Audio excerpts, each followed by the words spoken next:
Welcome to Toffee TV. It is Club Call time. First time in a couple of weeks we've managed to do this properly. So if you are on Patreon right now, the link is there. Come and get involved. Let's have a chat. There's lots to talk about. Tell us how you're feeling. Tell us how you're feeling ahead of Sunday's game against Chelsea. Tell us how you're feeling in general about the whole situation. You are allowed to use the dreaded R word. You're allowed to. You know, if you need to get something off your chest, we're here. We're here to listen. We're here to take your call and listen. So if you're on Patreon, give us a call. If you got, honestly, if you're dead angry about something or you want to be positive about something, just get in touch. The link is on Patreon. Just click the link, use your phone, and have a chat with us, and we'll see what you have to say. So. Get involved. Get involved. That's what we're here for. But attention's turning now to the Chelsea game, Baz. Obviously, they've got a game tomorrow night first. But obviously, it's a huge game, isn't it? Now Sunday, it's just become a massive game of football. It is massive. Helps with me mic's on, doesn't it? Yeah, it is. It's a big game. The home games are where.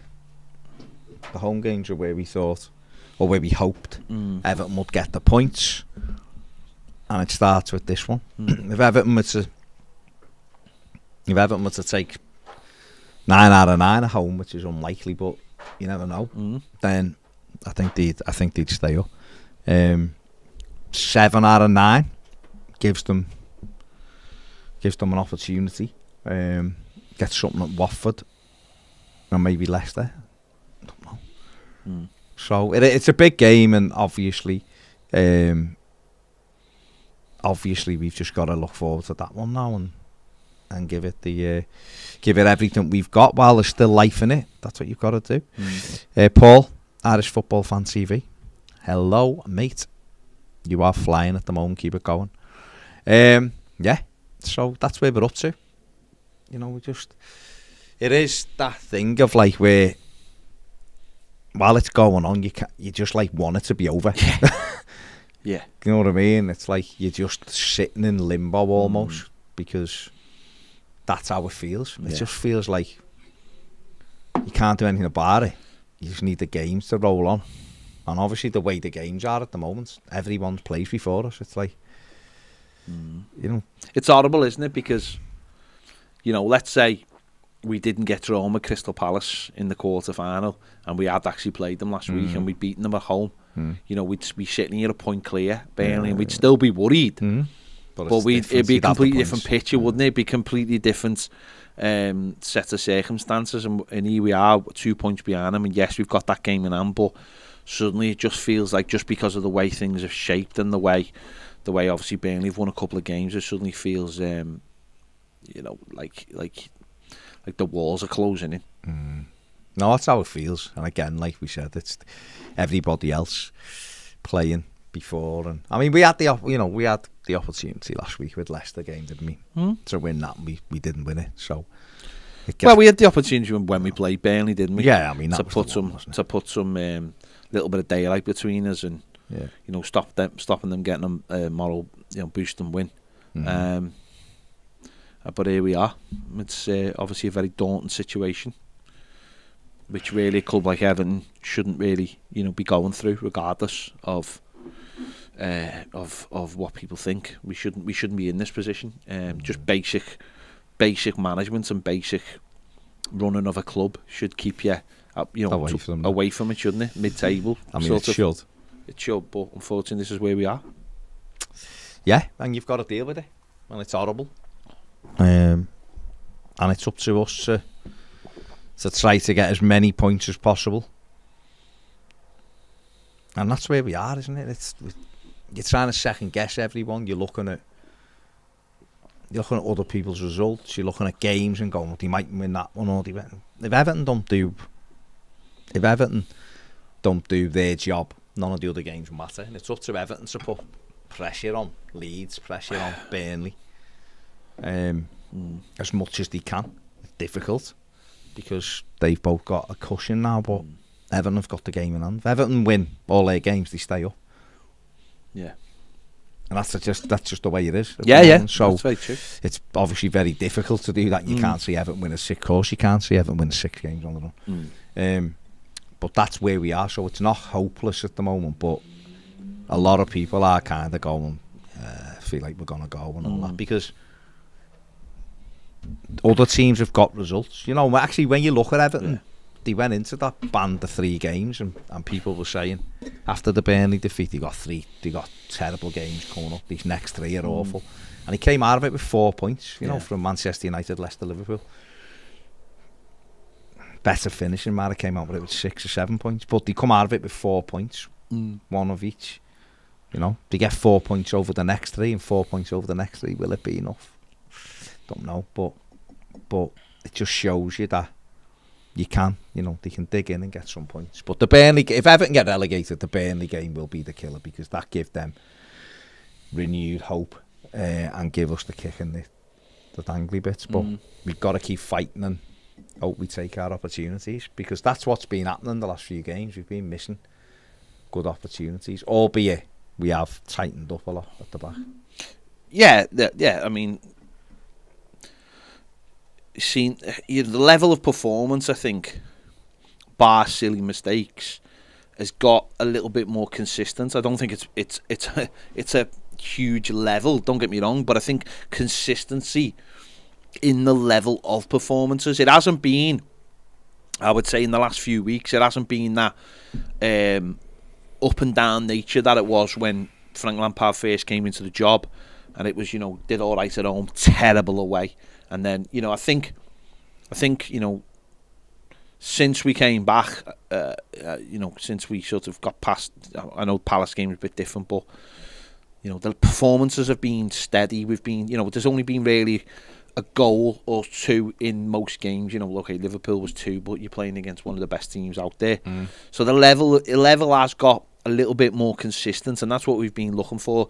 The teams have become a lot more consistent as well, which is another thing we were looking for. You know, keeping the same shape, keeping most of the same players in the team, and I know that can't be helped at times with injuries. I mean, Ben Godfrey again. Essentially, it's the case of the Lamborghini, isn't it? Let's get it right. Yeah. If you're driving those Lamborghinis, you're getting a quad injury. That's the way it looks like, anyway. And you have to hope that level just goes up a little bit, and allows us to win games of football. Because, all right, Chelsea's a difficult game, and you do get those games in a year where you do overcome someone that you don't expect to win. So Thursday, Sunday's a big test after they play Thursday. But after that, then those games, those next 4 games? Sorry, 4. Yeah. Leicester, who'll be coming off the back of a semi-final in the conference, which hopefully they get through and rest everybody. Yeah.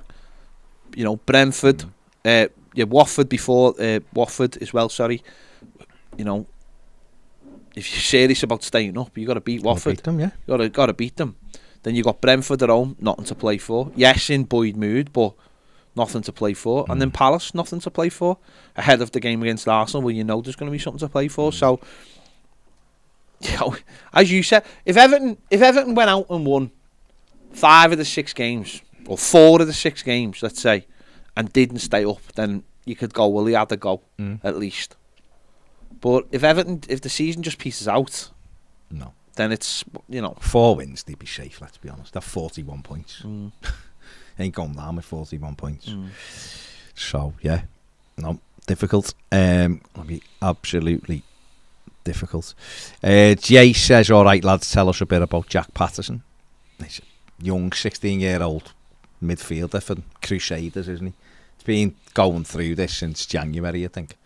And Everton looked to finalise that deal in the summer. So, targeting young British players. Obviously, Brexit changed a lot of things for football clubs, making it more difficult to get European players in. So, don't know that much about him. He's a 16-year-old centre midfield player. Let's hope he comes in and is one who can develop and actually make an impact in a couple of years. Gaz says howdy. Bainey says, afternoon guys, just watch Ned's video, move over David Brent. Kev Rex, very impressed with Ned's video as well. praising us for our hard work. Zakion says, since Michalenko started his current run in the team, I feel he's given us a better balance, and that has been shown in his performance and the improvement in the team's performances as well. Yeah, he's since he's knuckled down and been playing every game, and again somewhat level. It's a pity really, because I think if we'd got Patterson in the team on the other side, I think we'd be in the same position now. I think we'd have a right back and a left back that we would think are very promising. But because Seamus Coleman's our captain, and because he does give everything, Frank Lampard decided against that. But I think we'd have a very promising left back and right back. Patterson would be adding loads, I think, to it. By playing right back, because he'd be doing those runs all the time. And I don't actually think we'd be losing too much defensively. Maybe experience wise we would, and that's just one of those things. But Michalenko's been great in the last few weeks. Manchester United has been brilliant, and I thought Sunday, up against Mo Salah, one of the best players in the world, and he really stuck to the task, and he really never let him get away from him. He really made sure that he engaged him. The minute he had the ball outside the box, he was on top of him and made sure he got something on it, and that never allowed Mo Salah to really get into his stride the way you would expect him to when you see the goals he scores. Mo Salah, he's an incredible player, but we really never let him get into that kind of mode on Sunday. And of course, because of Liverpool, they've got so many good players, it was always bound that the more and more good players they had on the pitch, the harder it was going to get. But I thought Michalenko was excellent. Yeah, he was, yeah. Right, I think we've got a first caller on the line. I think we've got Degsy. Okay. Let's hear from Degsy. I imagine Degsy's going to be really positive. Yeah. Ned, I can hear myself. You alright, lads? You got me? On Degs, you alright, mate? Well, I'm trying to be positive. I'm just a little bit... Oh, I'm getting feedback and stuff, so I'm sorry. Go on, mate. Nothing from the club, rallying cries, what they intend to do on the fans' behalf. I hear the fans getting together, but nothing's coming from the club. Nothing's coming from the captain. Do we want that though, Degs? Because I don't. I don't want the players telling me what they're going to do. I want the players to just do. I just want the players to do it. I don't want rallying calls. I want them to just do it. I just want the club to make a noise. Do you know what I mean? They're hiding, and I'm fed up with it. I'm positive. I think we can do it. But when you say I that, do believe we can do it. But I still like to hear from my captain.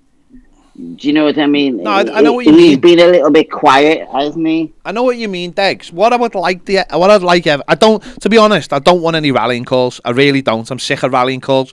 It's either a rallying call or a stadium video that Everton seems to put out, and I don't want a rallying call. I tell you what I do want, Degs, right? If you're talking about rallying calls, I'll tell you one thing that I think would get Everton fans really going. I would love somebody from Everton Football Club, Degs, to come out and say something about all these hit pieces that are getting done in our football club. Not the manager, but someone like Seamus Coleman to come out and go, everybody is against us. Don't come out and say, we need your support. I would love someone at the club to go, everybody is against us. Look at all these pieces that are in the paper. Everyone. I think that's what I meant. Yeah, that's fine, Dex. Yeah, I think that's what I meant. Everybody wants us. Honest. Yeah, everybody wants us to go down. Everybody's putting hit pieces out there. Everyone's having a laugh, at our expense. Which, fair enough, I understand why. But wouldn't it be great if someone at the football club actually stood up for us fans and said, "We're sick of this now, and this is unfair on the fans, and we'll, be there for us Sunday, and we'll do everything we can." If they approach it like that, I agree with you. Yeah.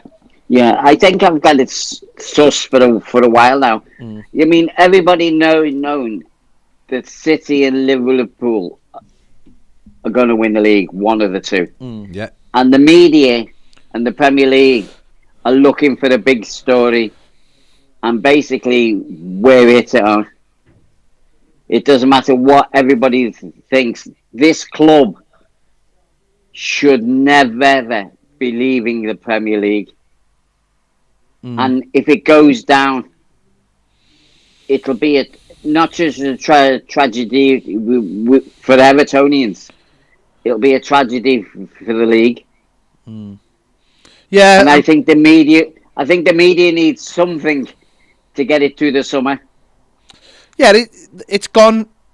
Manchester United was the big story, weren't they? And then they've got a manager now, so you can't make any more drama about Man United because they haven't solved the problem but they've sort of put a hole in, they've put a plug in that, haven't they, in the hole. So yeah, the media always need a story, and there's Liverpool and Manchester City are fighting over the league, and that takes care of itself. But there's nothing that sells newspapers more than, or maybe not sell newspapers, but clicks on the internet and all the rest of it all comes from not real sports stories, but hit pieces on whoever's the target that week. So this week it's obviously Anthony Gordon over the Merseyside derby, over Everton's tactics, over Everton dropped into the bottom three, and these pieces that look like they've been written for a very long time, all these hit pieces just dropped all like a ton of bricks on us. And I think Frank Lampard's actually said, well, the reason why this has happened is because Everton are a big club. It is a big story and it will cause ripples, so he has to get his head down, and Everton have to get their head down and ignore it. But you're absolutely right. I think there has to be some kind of counterpoint from the football club, because Everton just go hiding. They go running as normal, go hiding, run away from the problem, run away from the... there's been stories in the last few months that have been disgraceful about Everton, some of the things that have been said about as a club, and no one really seems to do anything about it. I know there's supposed to be people at the club jobs are supposed to do something about it, but we're the fans who have to who get left with egg on our face all the time because of these stories. So, and a lot of them are so untrue. Stuff about the stadium, about USM, about money, about who was paying for this and who was paying for that, and a lot of them are just untrue. But they go. They get the club are like, well, we won't say nothing because we won't dignify ourselves, which I understand for some stories, but why not counter it and say we know everyone's against us? Let's have that us against the world mentality. That as an Evertonian, I'd prefer. I don't want anyone liking us, but I certainly would like the club to stand up for itself, Baz, when in these times. Yeah, but I guess I'm with you. You feel like we've turned into a gang of ostriches, don't you? They're just burying their heads. Yeah, definitely. And, I'm still reading stories about the £30 million yeah. And they're now calling it a loan. Yeah. Yeah, but that's it, isn't it? Where does it come from? Exactly, Degs, and you hear all these stories about people saying the club need to be investigated because of the loans that have been gotten from the council. Everton haven't taken any loans off the council. Everton refused. There was money. I know there's money that the council... Go on, mate. Everton actually offered to pay the half of... They weren't asked to. Yeah. We offered to pay half of that 750,000. Yeah, the money. It was part of the expense. Yeah, but that wasn't Everton's fault, and there's all these, people are still peddling these lies about, or these stories about Everton taking money off the council, that big loan which Everton said no. They're taking the grant money, which is fine because that's to pay for all the outside stuff at the stadium, the roads and everything. Nobody's ever mentioned the money that Everton were going to give to the council every year on top of the payback. Exactly. It's all these hit pieces which have a grain of truth in them. They start with the elements of truth and then explode into something. We've seen it. We've seen it with the stories last few years of the Daily Mail saying that Everton were going to be investigated for the money, the naming rights for the stadium, but they weren't. These stories of Everton are going to be docked points because of FFP when the Everton and the Premier League had already sorted agreements out, and then the guy comes out about a week later and says, "Oh, they've sorted it out," like it was a new story. There's all this, but what annoys me is that the club never ever stand up and go. They never defend themselves. No, and they never come out and defend themselves. No. And it they never stand up. No, so you're right in that way. I'd like that's a rallying call. That's a way of saying it's us versus the world. Everyone wants us to be down. there's no problem with someone like Seamus Coleman doing an interview and saying it's clear by looking at the media that everybody wants us to go down. Yeah. We've got to make sure that doesn't happen. Just slip it into an interview and then get the fans going to see what Seamus said, about that. It's not like, oh, we need you all on Sunday and blah blah blah. Sick of all that. They've been in that for years. They don't need to get us going. Yeah. Because on Sunday that place is going to be a nightmare. Hopefully. It's going to be Chelsea are going to walk out into the biggest bear pit that they've ever played in. Yeah, and that's going to be down to us. But I'm positive. Good, Dex. I think we're going to get out of it. Good, but we're going to do it by the skin of our teeth. That's the only way we know how to do things, Dex. It's the only way we know how. I'm going to buy an Arsenal shirt, and I'm going to be at the Emirates. I'm going to be in there. Somehow, I will get in him. And the one thing I want to slip in is I'm taking my grandson to watch the Brentford game, and it's our first match. Brilliant, outstanding. And it's really upsetting me. Well, don't get upset, because that might be the day we stay up or something, mightn't it? Yeah. Or think part about it of like it. that. That's how you have to look at it. You have to look at it and go, well, got Chelsea at home Sunday, get a positive result, go to Leicester over 3 days after the European semi-final. Hopefully they've got through and they're knackered and they put the Premier League game's the last thing on the mind. Nick something there, and then go to Watford. If we're going to stay up, we're probably going to have to beat Watford. By the time we play Brentford, who knows? I'm hoping we're safe by then. Yeah, hopefully, or with a great chance. Imagine if there's an opportunity that day to win. Or that game makes us safe. Yeah, imagine it. Be nice. Yeah. Nice one. Right. Don't be getting upset, Degs. Okay. Keep the faith, my Keep friend. smiling, mate. I know, mate. I know. See you later, care, Degs. mate. Ta-ra, mate. Ta-ra, Degs. Bye-bye. There you go. Degs wearing his heart on his sleeve. Absolutely heart on his sleeve. There you go. Make sure, get your calls in. That's what it's all about. And we want to hear what yous have got to say. That's all it is. Just press the link and you can have a chat with us about your thoughts on what's going on. You might have a completely different take on it. But you know what? Let's talk optimistic. Hang on. Geordie Troon for life has said, keep your chins up. I don't think Everton will go down. We've been in this position. It just takes one good result and away the team goes on a mini run. And he's absolutely right. You get it. And he also says, remember, we play Burnley the last game, and Eddie Howe won't be giving Burnley this game. It's not his style, all the players to give it. So, yeah, let's see what happens. Let's see what happens. Right, we've got Astro on the line, who I'm sure is going to be full of positivity. Because he always is. Possibly. Are you there, Nick? Ned, not in, I think. Still there, he's just not talking. Tell him to talk. He's not got his mic on. Hey, you, talk. Astro, talk. His mouth's moving, but there's no sound. Hey, Astro. Oh, he's gone now. Oh, he's gone. Okay, we did. Hello, Nick. Okay. Astro, your sound's off. Great.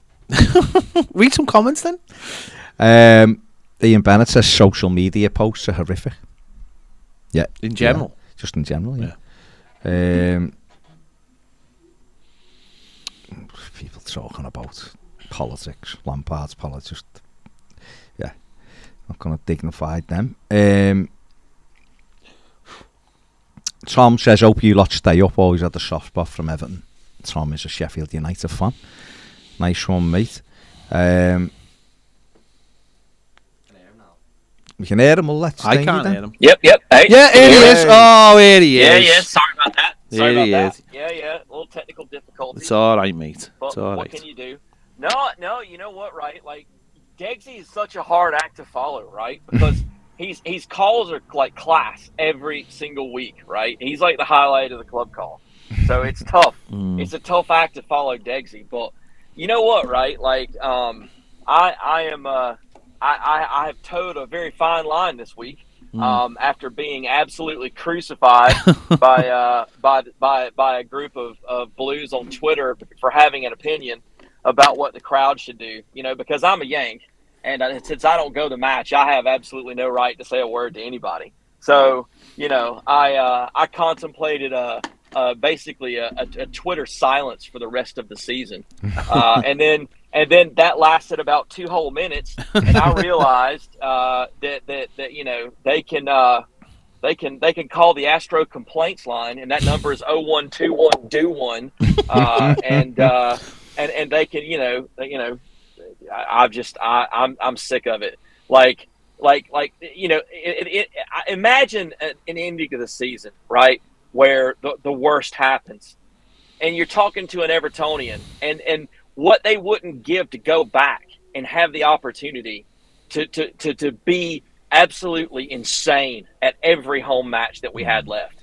Listen, I'm going to tell you something. If Chelsea can hear themselves think on Sunday, then I'm sorry, Goodison is not living up to its billing, and it's not living up to its like potential as a ground. Like, it's a thing. It's a living, breathing thing. Like, when Evertonians get good and upset, like we are at our best when we are angry and aggrieved. And I don't know of any other time in my experience with Everton where we've got more to be angry about and more to be aggrieved by. All the hit pieces that are being done. Right, let me tell you something. The Copites, I have never seen a group of people so mad about a game they won. Yeah. I mean, you can't even have an opinion other than the fact that they are the best thing since sliced white bread WD-40. Yeah. And that the Cop Inn can cure any ailment. I mean, listen, I can't believe they're not bottling snake oil and selling it out the back of that place at this point. I mean, I've never – listen, I love Everton Football Club, but good gracious, the fanaticism that I got accosted with just for saying that Gordon should have gotten a penalty. They never even stopped to ask me, well, should he have been booked for diving? Yeah, that one wasn't right. He shouldn't have done that. Gordon needs to stay on his feet more so that when somebody steps on him and shoves him in the back inside the penalty box, he's going to get the call he deserves. And listen, I love it. I love having the deck stacked against me. I wear the underdog shirt better than anyone I got in the closet, okay? I love it when it's me against the world. Stack the odds against me, because when I come up and I win, it's just that much sweeter, and it ought to be the same for us. It ought to be the same for us. To hell with Chelsea, to hell with Leicester, to hell with everybody we got between now and the end of the season. Confidence is contagious. All it takes is one 15-minute run of play where we absolutely batter them to bits and put a ball in the back of the net. Park in, Glotty Street, it don't matter. I don't care how it goes in. I don't care if it's a gravitational shift in the magnetic field of the earth that sends the ball in. We'll do a DVD about it. You know what I'm saying? Later on when this is all safe, okay? It doesn't matter. Confidence is contagious. The crowd needs it. The players need it. Evertonians worldwide need it. I'm going to need it sitting on my couch with a cup of coffee. Okay? Everybody needs it. You guys need it. I mean, and once we get one, then we get the next. And then we get the next. Confidence is contagious. And that team went out and fought hard on Sunday. They put in a hell of a shift. And granted, the result didn't go our way, but we all thought it was going to be worse. 4 points out of this run of games is better than I thought we were going to be. So I'm not losing heart. I love this part of the fight. Don't doubt yourself now. Believe. This is when you believe. And I know people are sick of hearing it, but that's what you got the mute button on Twitter for. That's what you got the block button on Twitter for. If you don't want to hear me and my brand of business, turn it off. Because I'm not going anywhere, because I love this football club. And I'm going to do everything my little loudmouth redneck ass can do to save it. And I'm not going to change. No, you shouldn't have to, mate. Also, what you're saying is right. I've seen people this week talking about, people saying organising people to go and meet the coach and stuff. And I've seen people saying, "Oh, what's the point in doing that?" Well, if it gets 1% more out of these players, if it gets 10% more out of those fans, so I think this is what people misjudge about stuff like that is. And I've done things outside the ground. I've been on marches and things. It's like, if you create that atmosphere outside the ground and then you take that into the ground, the atmosphere it starts building outside. Forget about how the players feel. You want them focused, you want them being professional. But if you can take that into the ground and get the crowd going early, because sometimes Goodison's so nervous that it can't get itself going. This is this is like one of the great things about, like, one of the weird things about Goodison is sometimes it just can't get itself going, and sometimes you have to get into the game.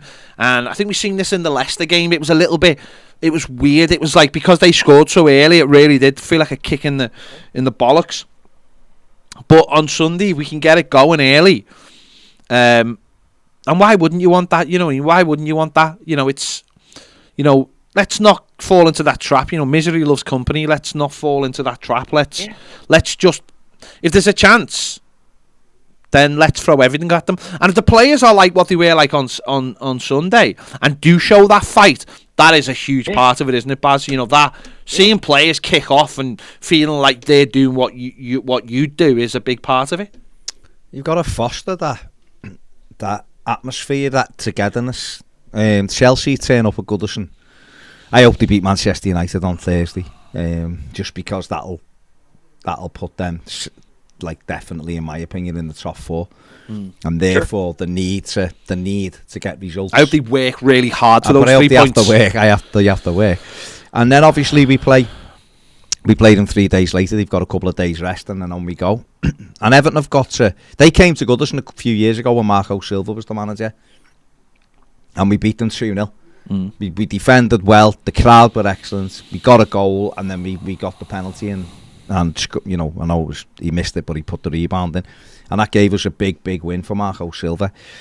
And that's how we have to be on Sunday. We have to be together. We have to be in the fight. This is a Brentford went and beat them 4-1 at Stamford Bridge the other week. Arsenal went and beat them 4-2 in the next game at Stamford Bridge, because the defence was all over the place. West Ham played. Four of their best players was sub on Sunday when they went to Chelsea and got beat 1-0. So Chelsea aren't flying. And to them, the FA Cup will be, or should be, their priority to get some silverware for Tuchel. Win a cup, finish Champions League. Not a bad season. So for Everton, the stakes are higher for Everton. Yeah. So we have to battle and fight and scrap and take our opportunities when they come along. Lots of people in the comments, Astro, saying your opinion is as valid as anyone's, and that's absolutely. Don't let anyone say any difference. And social media is nonsense anyway. It's absolute nonsense. And right, this is kind of the calculus that I had to work on that. Thank you, Baz. I really appreciate that. And you know what I had to do? I had to admit to myself, have I ever had an Evertonian anywhere tell me that I shouldn't support this club to my face? Have they ever told me that my opinion doesn't matter? No. Every Evertonian that I've ever had the pleasure of meeting in the flesh has been like family and have treated me as such, okay? So these troglodytes that come out from under the bridge on Twitter, that's fine. There's a reason why they live under a bridge, and I don't want to hear their business. That's why I use the mute and block button to great effect as well. So like, that's their brand. Another group of people who like to roll around in the muck is the media with all these hit pieces. And I'm going to tell you something. This article that dropped on The Athletic today, which basically puts these rose-tinted glasses glossing over Bill Kenwright's time with the club and doesn't over – and it basically makes it sound right. Everything was cool until Mashiri came in. And it's like, oh, who wrote that? Oh, I see who wrote that. It's one of Kenwright's boys. Listen, ignoring facts, okay, and being ignorant to the reality that the club was facing is what has gotten us into the fix we're in right now, okay? And if people think that because my tone changed when Frank Lampard came in, that I'm not going to open that can of worms back up again in the summer and go fishing big style, think again, because that's exactly what I'm going to do. I mean, like, this situation of chasing the narrative, this situation of being like, well, we're too good, we're too dignified to respond to that. No, you have to respond. And the club doesn't have, I'll tell you, you know what the identity of Everton is right now? It doesn't bloody have one. That's the problem, because there's not a singular voice. There's not a coherent message for people to fall in behind, to buy into and believe in and to execute on. That's the problem. It's just been revolving door of managers on an owner's whim. It's been an absentee board, and it's been a lack of coherent direction when it comes to a director of football or how the club gets run from the top, first team to the academy on the way down. And all these chickens have now come home to roost, and it's not a pretty picture. We've got to survive until the end of the season so that we can have that conversation in a constructive way about how we're going to survive in the Premier League next year. There's so much work that's going to have to be done in less than a month that it's ridiculous. And I think we all need to stay focused. Ignore the hit pieces. Ignore this crap. Ignore all this stuff. Focus on the next match and only the next match. Don't worry about Burnley. Don't worry about Leeds. Worry about Everton. And if we do our job, then we don't have to worry about anybody else doing theirs. You know what I'm saying? I think that it's all noise, isn't it? Ultimately, it's all just noise. The only thing that matters is what happens whatever day and whatever time the game gets kicked off. Nothing else matters, I can go back to 94 and I can go back to 98. 94, I was at Leeds the week before and we dropped into the bottom three that day. And there was a build-up to the game, but obviously it was all, local news, radio pieces and stuff. But, of course, there was no social media. There was no internet. There was nothing. So, therefore, the only people... you go from the Saturday we played Leeds to the Saturday we played Wimbledon, and there was nothing in between. There was just your own build-up, wherever you were doing to go to that game. I was still in school, so I wasn't like there would have been people I imagined down in the pub talking about and stuff like that. But there was it's just noise, isn't it? Social media is just noise. These pieces in the paper are just noise. I mean, can you imagine when Wimbledon's coach got burnt out? In this day and age, what that would have put? Well, that's what happened. They burnt out Wimbledon's coach the night before. And of course, there was like little bits then about Wimbledon were being promised that if they beat Everton and finished in a certain position, the owner was going to take them to Vegas and all these kind of things. So there was little things, but it was just noise. Whereas now there's just, because it's like constant. It's like there's too much emphasis on that rather than what happens at 2:00 at Goodison Park on Sunday, or at 12 o'clock when the coach comes or whatever. That's where the focus should be. These people going on social media trying to undermine people, or if you've got something to say, just say it, and then that's it. That can be it. You don't have to you don't have to stop someone else from having their piece, because ultimately none of it matters. None of it matters till Sunday, and then the following week, and then. So you're right what you said before about like the club having an identity, because we're all scrambling around now. We're all just everyone's wrong, nobody's right. People question the manager over this and that and the other. You're having pieces where, like you've just said there, Bill Kenwright's time is just completely skated over because David Moyes done his job. And it's just like all that noise just needs to end, go away, stop. And I think that's what Frank Lampard's sort of saying. Focus on what we can control, and it's for us fans. All we can control is if we're in the ground, if we're lucky enough to be in the ground, creating an atmosphere that is intimidating for the Chelsea players to play in, and while you're backing your own, while you're backing your own team, yeah. So we can. Listen, 270 minutes at home at Goodison. Listen. We all know I can talk for 270 minutes because I've done it. How many times? You know what I mean? I would literally not shut up the entire match. People would probably tape my mouth shut with gaffer tape if I was there. They'd be like, "Look, we appreciate it, but good God, mute that kid." You know what I mean?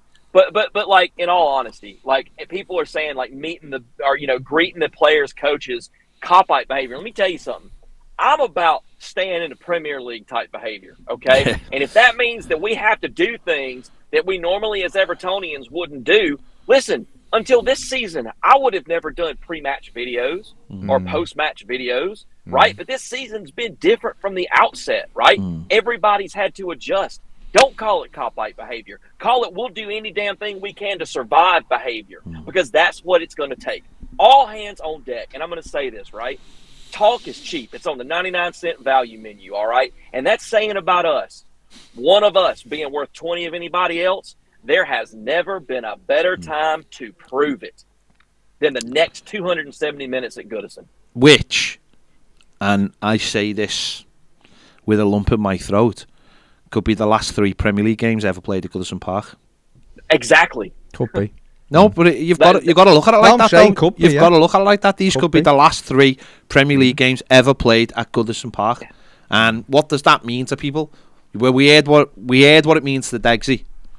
You know, what does that mean to people? And that, listen, I'm not saying every single person has to be like, from minute 1 on Sunday, has to be like, you know, shouting their lungs out. But that's just staying with the team. It's encouraging the team. Listen, for the last... They have been staying. No, but that's what I'm saying. You've got to... What I'm saying is that has to continue, and a little bit more. You know, I sit in the gallery, and for... you know, in the gallery since Frank Lampard's come in, we haven't sat down. No. I've got my sister next to me who has to walk with a cane now. And she's standing up the entire game. You know,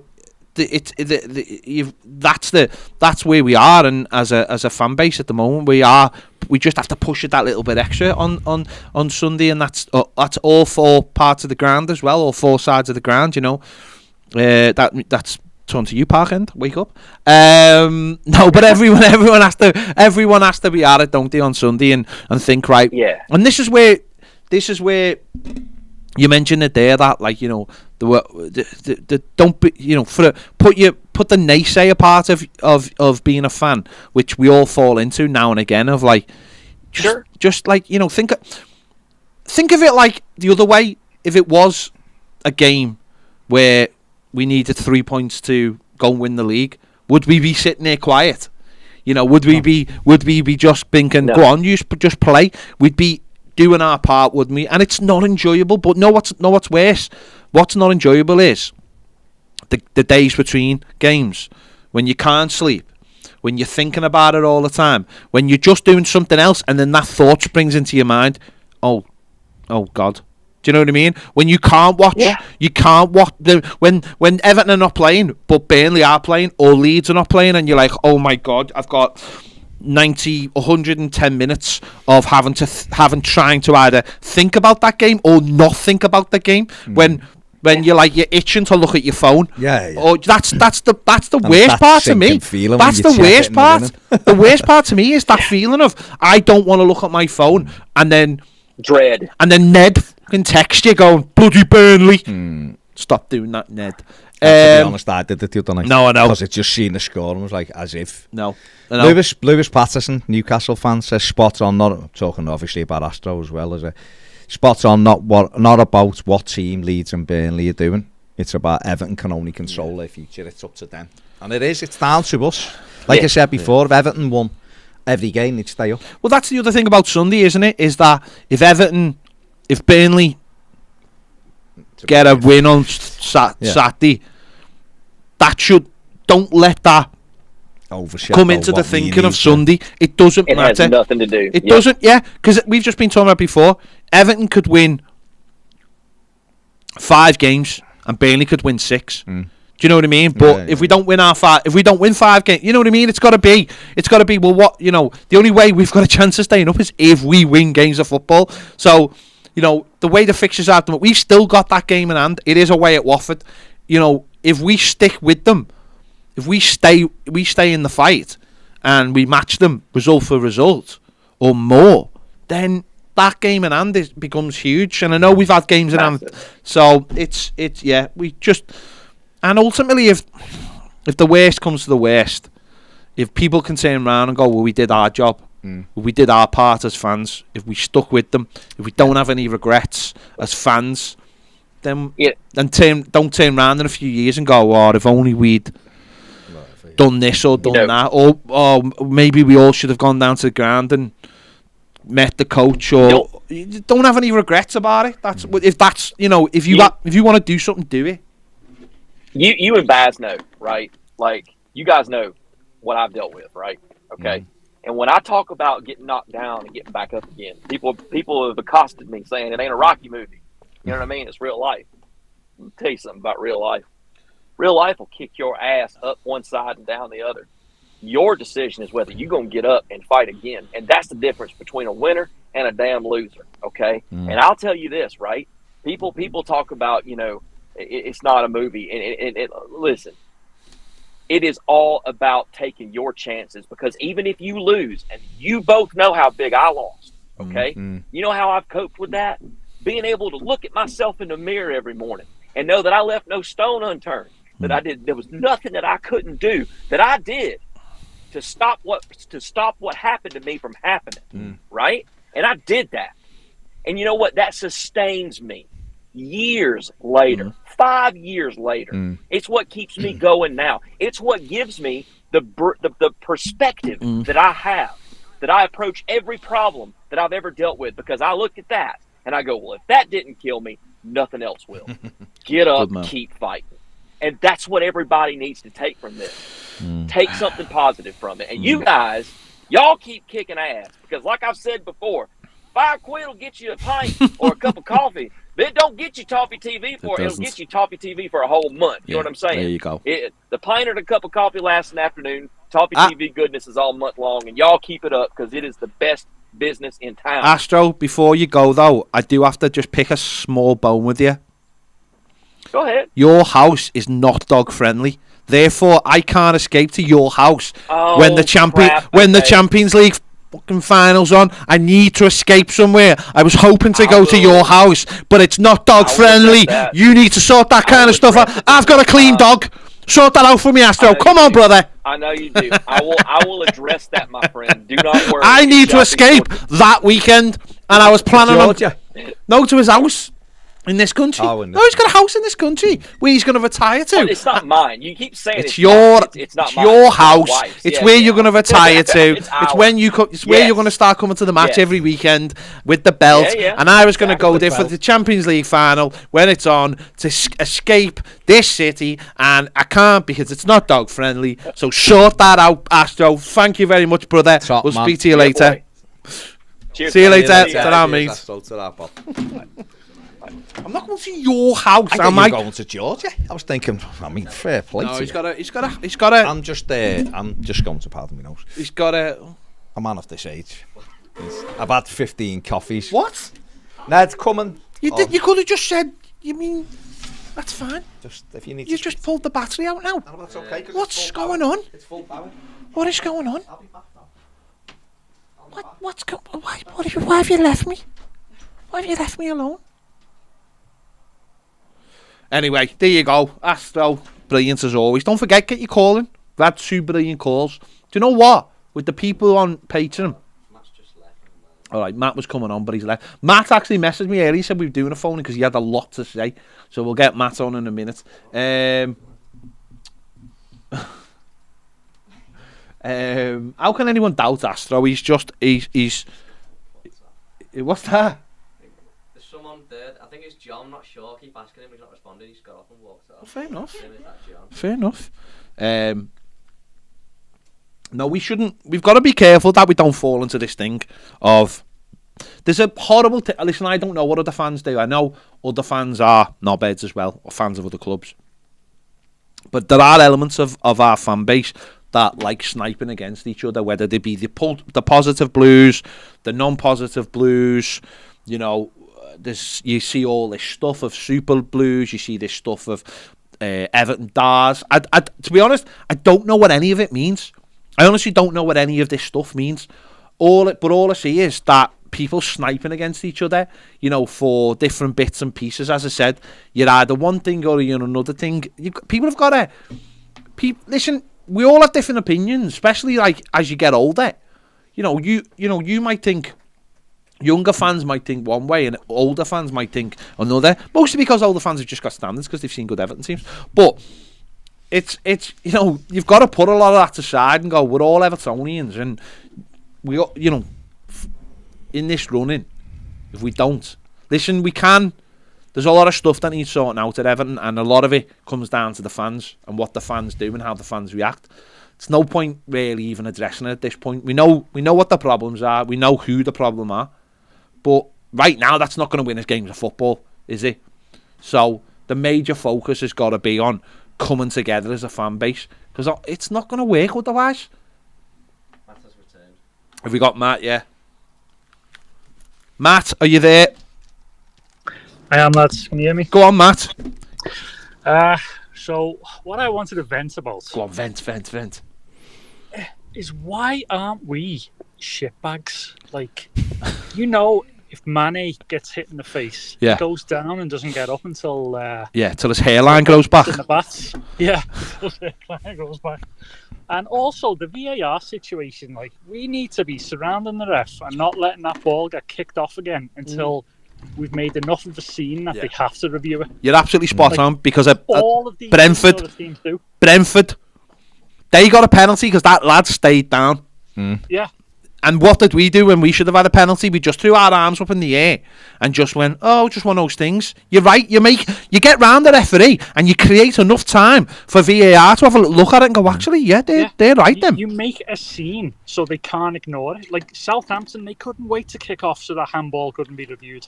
It was the speed of the game went through the roof so they could get that ball down the field and the chance had gone.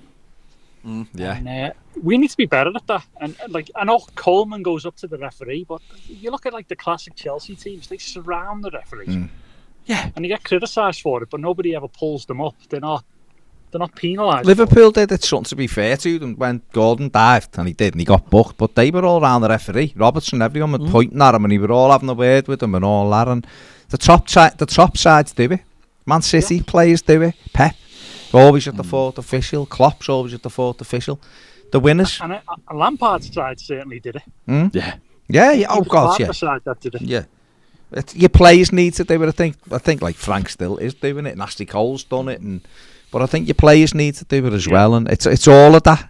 It's all of it. You can't make people leaders, I guess. No. But you're right though, because the other side of that as well, it shows a level of team spirit as well. Whereas, like, you're right, when Gordon went down in the first half, all their players were around them, and it creates that thing of, like, especially if you're at home, the fans see that everyone's in on it. We're going to win this game because we're all fighting in the same direction. And sometimes you see Everton players, and this was something actually a few weeks ago I didn't notice, but Pete, this is where there was criticism of Dominic Calvert-Lewin when he scored a couple of goals in games and he hadn't gone over and celebrated, and people were like, why hasn't he gone over and celebrated? Now listen, that's just like, might just be one of those things, but I did notice that, yeah. But there's that thing of well, if people are noticing it wouldn't, make sure you do get over, whether you mean it or not. Something kicks off, everyone get over. The one I thought was interesting on the weekend was when Richarlison kicked out on Henderson, and Jordan Pickford ran over to Seamus Coleman and sort of said, get hold of this situation. Like, he wasn't having a go at Richarlison. Pickford was saying to Coleman, you need to get hold of this situation, because it's, because they're getting hold of it. They're getting their players round. And I'm not having a go at Seamus, but Pickford's seen it really quickly and was like, you need to make sure that you don't let him get sent off, because Jordan Pickford's talked you into it. And I think we are guilty. He did get away with it. But we are guilty at times of that. You're right, you're absolutely right. If you get in there and you put that seed of doubt in the referee's mind, and then the game stops, and then the guy on the VAR has a proper look at it. I would love to know how many decisions this season haven't been given because, like you just said, the game speeds up and the VAR's onto the next thing. It's like that thing when we used to play PES. Remember when there'd be a foul and you'd be like, get the ball out, because the game resets. The game resets and you don't get sent off. And it's like that in the Premier League now. You think, the game, like you said, the game speeds up. The VAR's onto the next thing and onto the next thing. That's just part of it, though, isn't it, Matt? We've got to be together as a team. We've got to battle as a team. We've got to encourage and bollock each other. There's no accountability in our team. You can see the goal, and it's been better lately. Don't get me wrong, but even so, we can see the goal, and people look. It's like not bothered about having a go with each other and all that. It's like the old Ashley Williams. Yeah, you've got to have accountability. I know that when Mane flicks Holgate in the face, it's not violent conduct. Like, I know that some people are trying to blow it out of proportion and say it's violent conduct, and it's not. But he did it twice, though. James Rodriguez got hit in the face against Slaven Bilic's side last season. Was it West Brom? West Brom, yeah. And then he goes rolling on the ground, and the player gets sent off because he knows how to play this game. Yeah.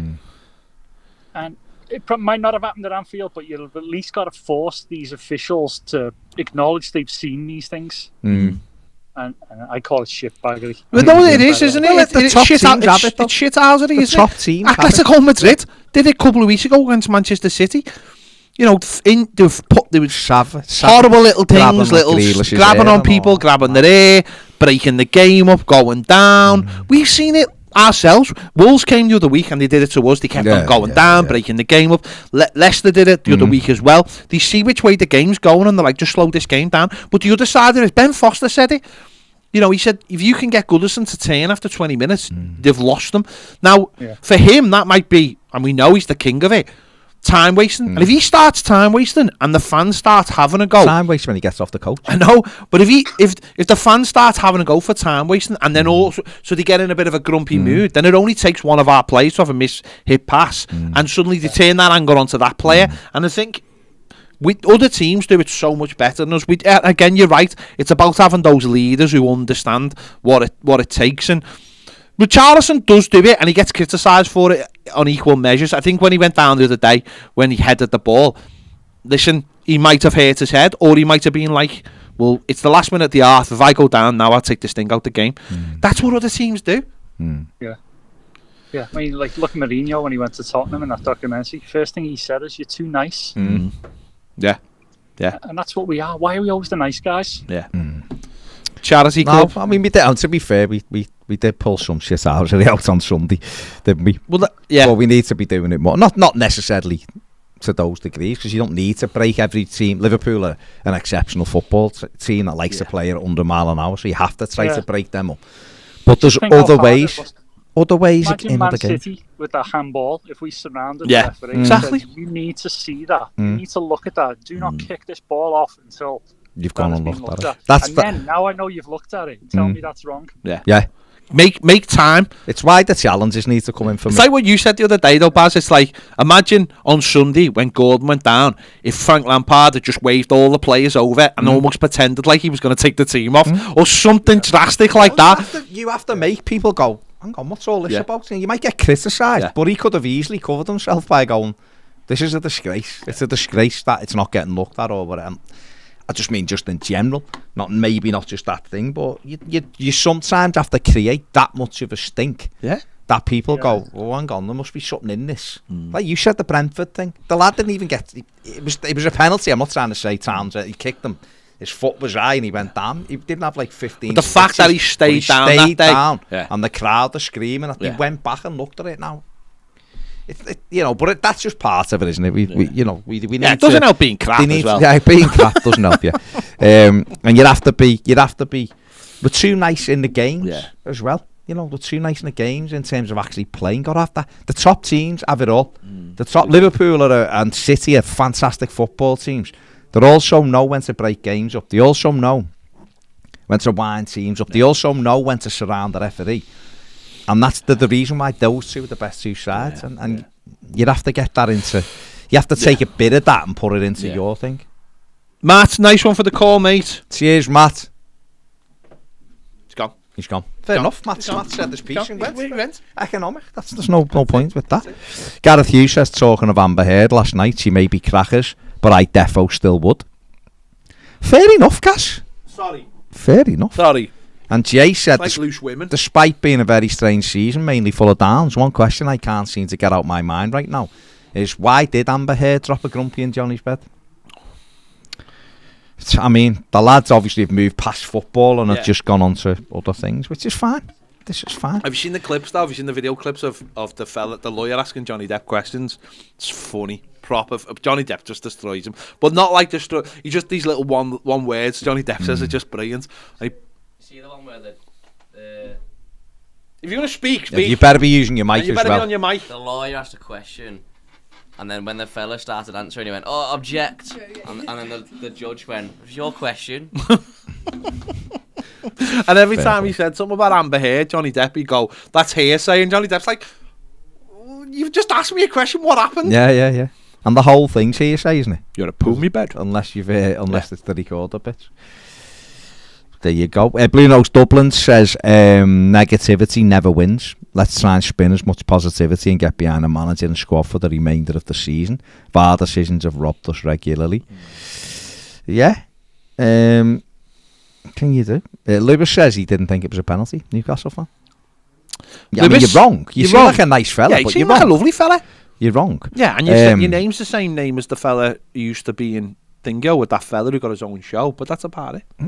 I mean, the reason why it's a penalty is there's two things that happen in it. Yeah. One, It's a foul. Mata stands on Gordon's foot. That for me can be given as a penalty, but that isn't what I was looking at. What I'm looking at is the fact that he shoves him in the back. He can't get to the ball. So if you're pushing someone, knocking into them, and you can't get to the ball, if you're running side by side and you can get it, fair enough. If they're in front of you and you shove them, it's a foul. That's why it was a penalty. The one in the first half quite clearly wasn't a penalty. It was a dive, and he was correctly booked. I've seen people say, no, there was a little bit of contact, and other players have got it. For me, that was a dive, and he got the correct decision. He was booked. But I'm surprised the two in the game, the Trent Alexander-Arnold push on him on the edge of the box was a foul. Shoved him in the back, and Mata was a foul. And you see players falling over and getting up like that, you know it's a penalty. I'm surprised he never got booked for having the ball in the right area in the quadrant, taking a corner. Referee coming over. Ned said, whoever's in the car, broom, broom, say your name, but they've left now, but if you come back, say your name. Was it a Nan's car, like Ned's? 8563 Robbie says, as a Leeds fan, I'm happy it wasn't given, but it was a clear penalty. Was it clear? Yeah, you're right. And you know what? One of the things that has really, it surprised me so much about, like, the thing. I mean, it shouldn't surprise me because I know that, like, some Reds, like, you can't say anything about it. But they won a game. They possibly still would have won even if we'd have got the penalty. Yeah. I don't understand how you can see something and why it's almost like as if it's like embarrassing that we didn't get it. Do you know what I mean? So they can't even go, it was a pen. Because it doesn't matter. They're going for the lead. I've seen a couple of thing bouncing around of Dominic Calvert-Lewin's penalty last season, and it was like saying, "Oh, you've got this penalty, so blah blah blah." And I was like, "Well, okay, last year, yeah, but it's like, well, he went and checked the VAR at least, and he lifted his foot as he was about to get the ball. But he went to check the VAR, and he went and looked at it. He went and looked at it, so at least he went and looked at it. Whether you can, the referees had two looks at it and decided it was a penalty, but this one they haven't. So, which is mad. Yeah.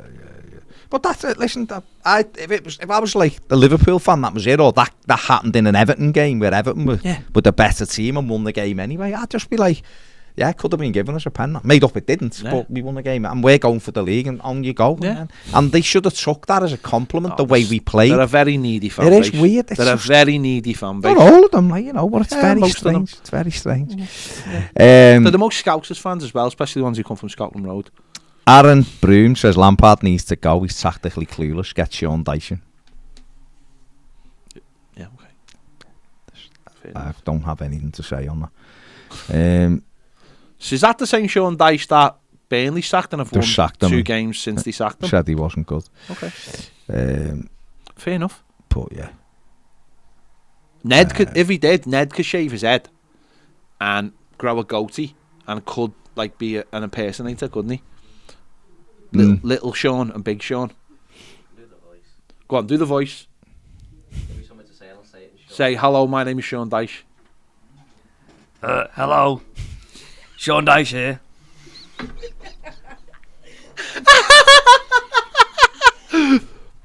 Oh, you've got to go like that. And if you stick your tongue in, you're actually turning into a heavyweight boxer. I was going to say. You're actually turning a heavyweight boxer. I am the greatest boxer in the world. I'll take anyone on, and I'm retiring next week. I'm the Gypsy King. There you go. I don't know. Ned, that was a terrible impression. Good.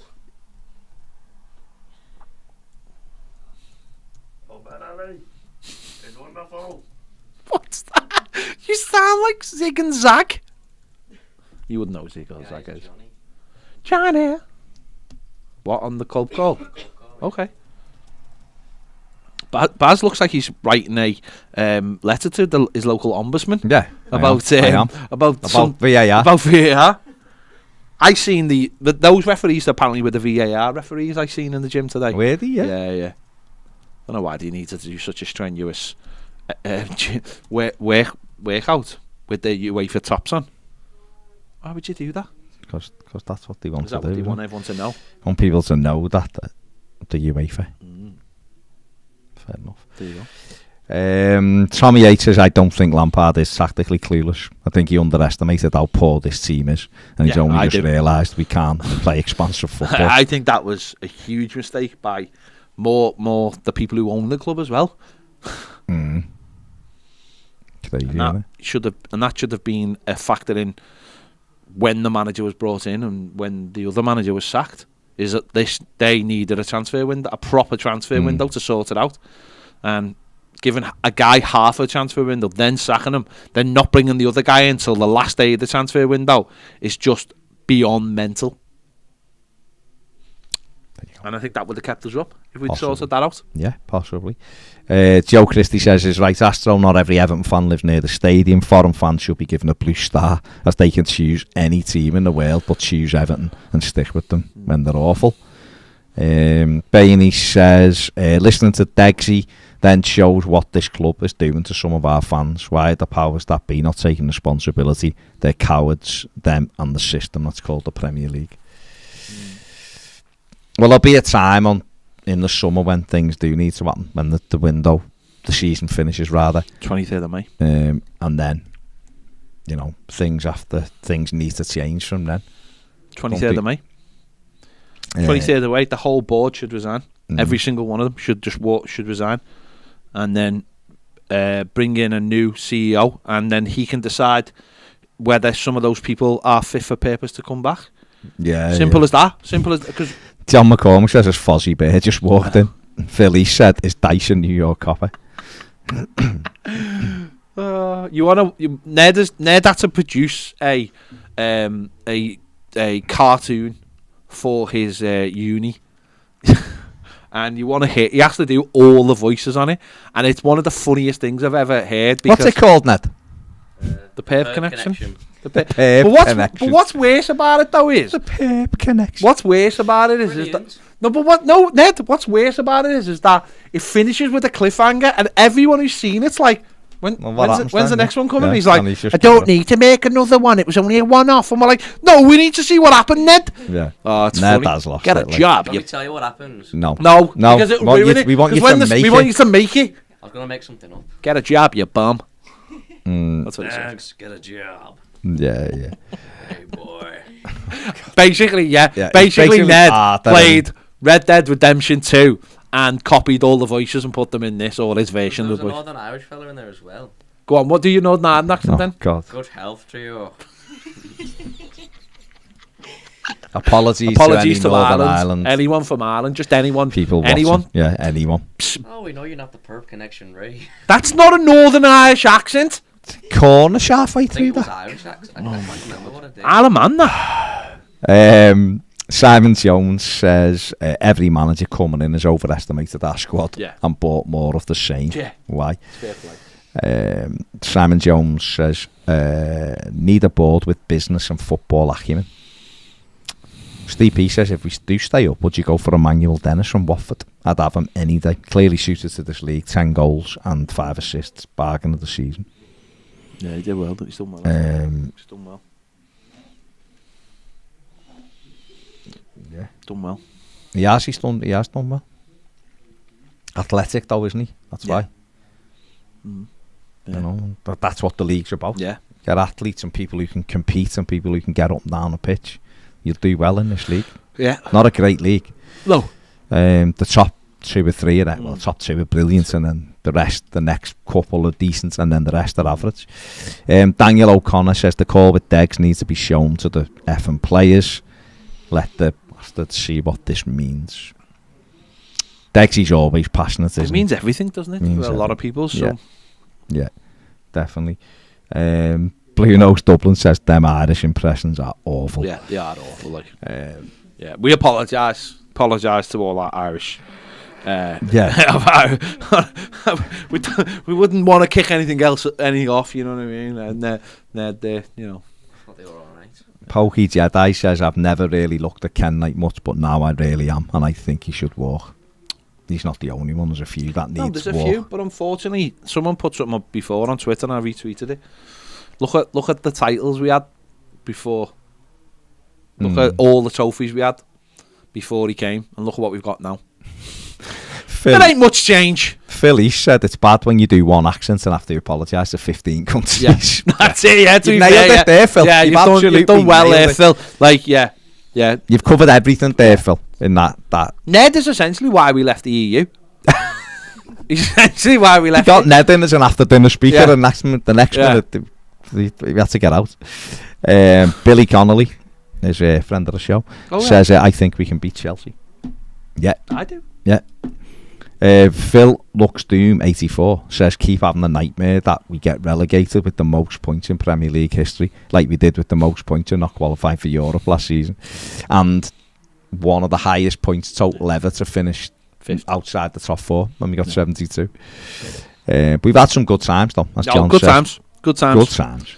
I've had great times. Great times, yeah. Forget about trophies. Trophies. You just want good times. I seen Ned in a pub outside Goodison once. It was one of the best times. Up there. One of the best times. It was up there. Great time. Great times. Have we just gone into bloody thingy then? Gone into Benidorm. Great times. Never watched Benidorm. Phil's Cinema Cave says, does Ped know Philippe Albert? Do I know him? Not personally. No. I know him. Remember his chip against United? I also remember when he shaved his moustache off and he looked really strange. weird. Yeah. Looked strange, but it was a hell of a chip. It was a lovely chip. chip. When he beat them 5-0. Mathew, What a player. Rob says, what good times did we have? Ken Knight said so. We had that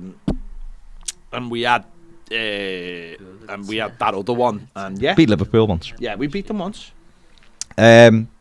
Peter Walton, I mean, listen, mate, you need to sort these referees out. Says, what are your views on Lampard's tactics? I mean, what tactics are we talking about? Are we talking general tactics? Tactics on Sunday? I thought his tactics on Sunday were really, really good. I don't know. I think it's difficult at times because I do believe that he thought the team was better. I think he thought he could get a tune out of the team, and I don't think he can enough because of we lose players in and out.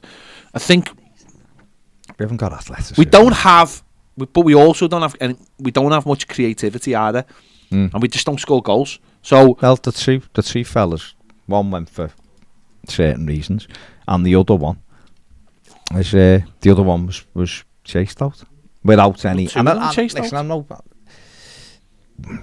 was on unbelievable money for Everton, and you have to be perfectly honest about that. But you also have to look. You also have to look and say, Ned's sending coded messages. You also have to look and say, well, if we are getting him out the club, who replaces that? Yeah. Sigurdsson. Say his name. Sigurdsson. He sounded like Voldemort. I'll say his name. Sigurdsson scored goals and had assists last season. James Rodriguez did exactly the same. Luca Dean had assists. And then Calvert-Lewin got us foot. And we've had no Donald. There is reasons why we're where we are. Even taking the maddest Voldemort out of it, James out of it, Luca Dean out of it, losing Dominic Calvert-Lewin, losing Decore for 12 weeks, losing Ben Godfrey for 3 separate occasions, losing Gary Mina for 6 months out of the 7 months the season's been on. Do you know what's mad? Do you know what's mad though? We let James Rodriguez leave the club, and surely someone at the club knew when we let him go how long Dominic Calvert-Lewin was going to be out for minimum, which would have, there was rumours at the time that he was out for 12 weeks, and that was rumours on Twitter, and normally when rumours on Twitter they normally end up being true, but they come from a reliable source. So who greenlit our most creative player leaving the football club when they knew? We didn't know. We didn't know he was out for that long. We thought it was like, it's going to be 4 weeks, and then it's going to be another 4 weeks. We didn't know that. And yeah, the club greenlit our most creative player leaving the club. So we lost Dom, and we lost the other 3. And that's. Then you're left with one player, and that's Richarlison. And even he was out for a month. Yeah, and that's games. It. Townsend scored a few goals. Yeah, but it's not the same. It's not the same, is it? David Etchell says you can buy Harry Maguire for next season if you want. No thanks, mate. No thanks. I don't think we're going to have that kind of thing. Yeah. Tommy says, I thought our strategy was on the right track with Mikalenko and Patterson. Then we sign El Ghazi and Delhi. So who knows what our transfer strategy is. El Ghazi, I don't know. I honestly don't know. Crazy. Delhi, I understand why they took the chance with Delhi. I really do. El Ghazi, I've got no. I'll be honest, I don't understand why we signed Patterson and we didn't play him. Yeah. I really don't. Yeah. I just don't understand that. I could understand, like, for the first few games not playing him, but there was a point where you were just like, we are massively struggling. I don't understand why when he bought him, he didn't play him. Benitez either. I honestly can't get me head. Why didn't he come on a hull in the FA Cup? It was mad. 5 subs, he didn't bring him on. Why didn't he start at Norwich the week later? And what we've seen with Michalenko is because he was left-footed, because he had to play most of the games, he took his while. And listen, will he ever be as creative as Luca Dean? We don't know. Don't think maybe so. not. Well, maybe in a system where he can get up the pitch, which is what basically Dean was complaining about. Who knows? But ultimately, more games, getting used to the league. Patterson, we played John Joe Kenny at right back. We played Seamus Coleman at left wing back. And this kid's not playing, and he goes away with Scotland. And he has a great game, and then the day before he's supposed to play, or 2 days before, the day before, didn't he? And that's been it. So don't get me wrong, the team have been crap. We can't really, but never going to sit here and say any different, because then you're letting everybody off the hook.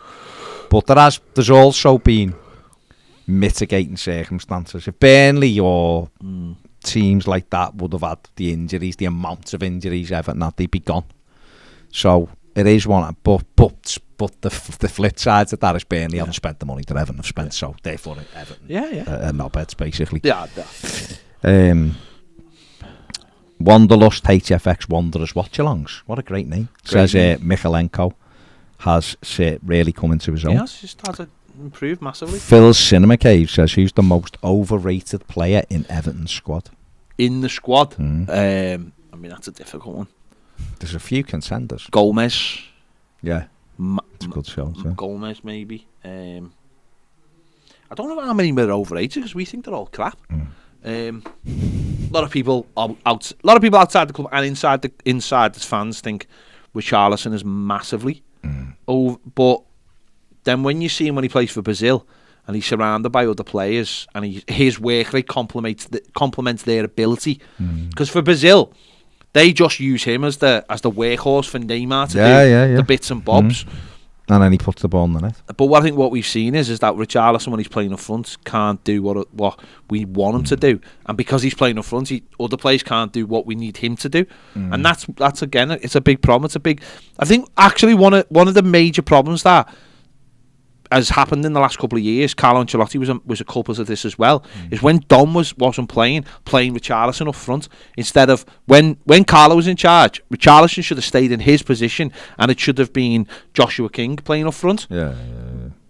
But far too many times they just go, and that's actually stopped us buying another centre forward. He's saying he wants to play up front. But you've got to know, haven't you, as a manager? You've got to say, listen, put it this way, if Richarlison went and played for Brazil and the manager turned around from him and said, you're playing on the right and that's the end of it, Richarlison's not going to go, I want to play up front. He's going to say, yes, boss.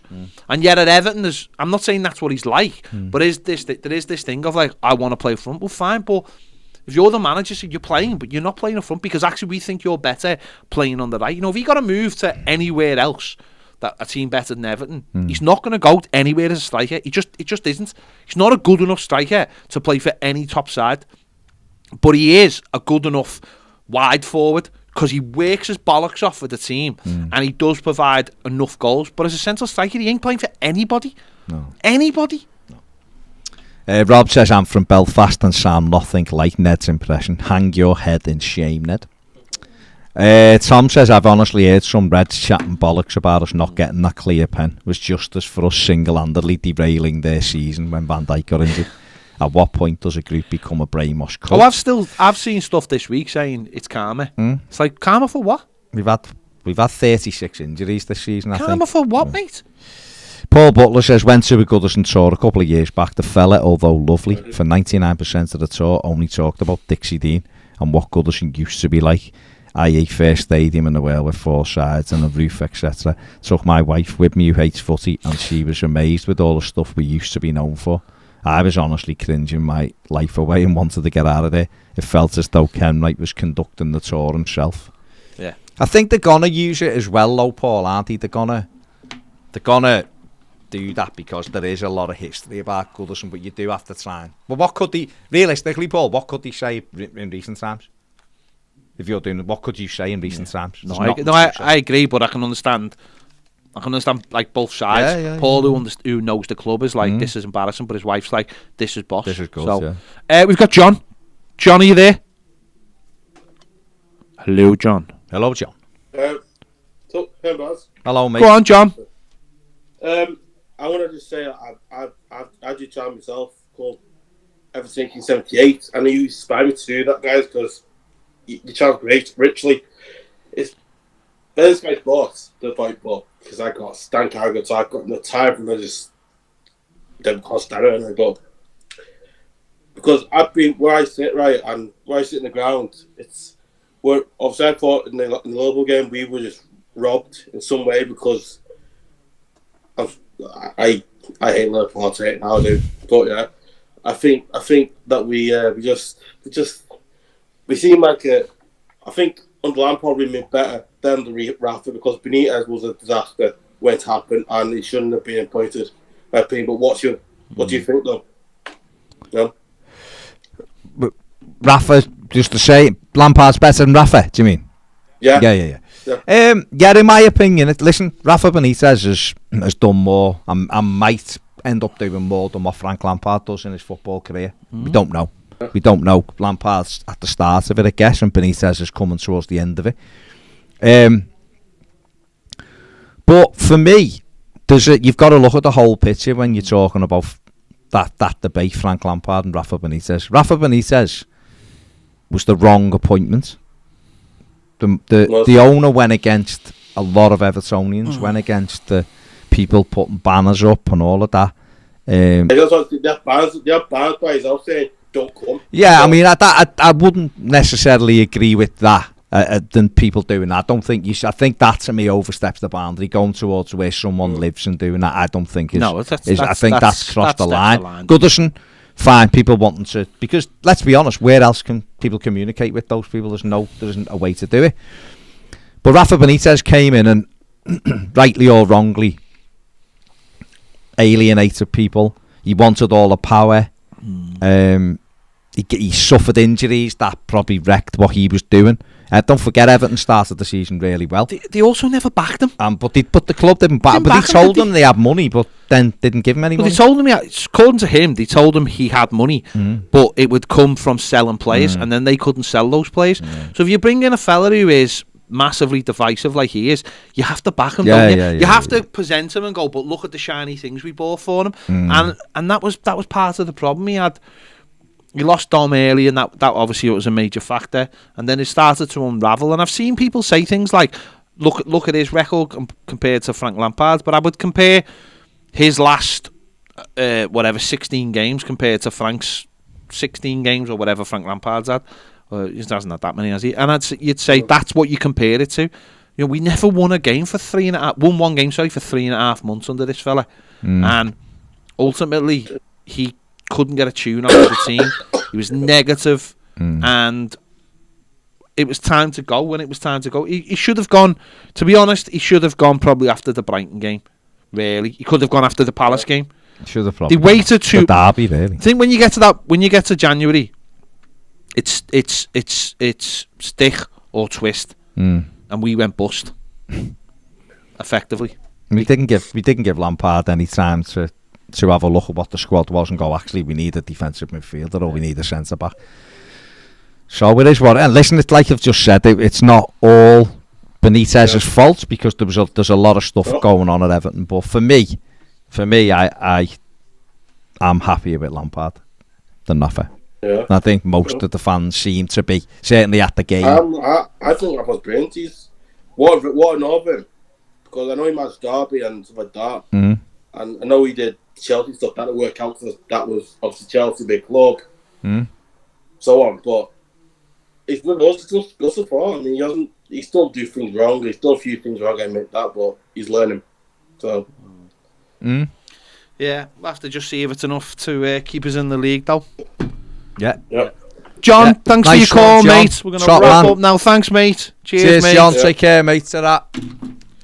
Right, go on. Final few comments before we finish. Abigail says, stick with Lampard. Don't keep changing. Don't go changing. No. Lila says, it's simple. We don't win at Goodison, we're gone. Yeah, and that's about the top and bottom of it, isn't it? The home form will keep Everton up. Yeah. Well, No, that's what. no, what I mean is if that's we- what will keep us. That's up. what'll keep us up if Yeah. we start winning the home games. Whether we do or not is an interesting one. Yeah. And History of Football says, how about the club selling Dean, who only left because Benitez? 2 days later, we sacked Benitez. Exactly. Yeah, and that's another That's what I'm example of how embarrassing the club was. Is. Yeah. Not was. Is. Yeah. Simon Jones has got to stick with Lamps unless we free fall again next season. Yeah. Some guy says, come on, you Blues, go on and beat Chelsea. Right. There you go. Thanks. Make sure you hit the like button. We'll be back Subscribe tomorrow as well. at 1:30 on Patreon. If you're not a patron, why aren't you a patron? Come and join us on Patreon. We do daily live videos, exclusive videos every single day, unless Ned and Paige are making a mess of the audio on them. Thanks for watching. See you later. Bye.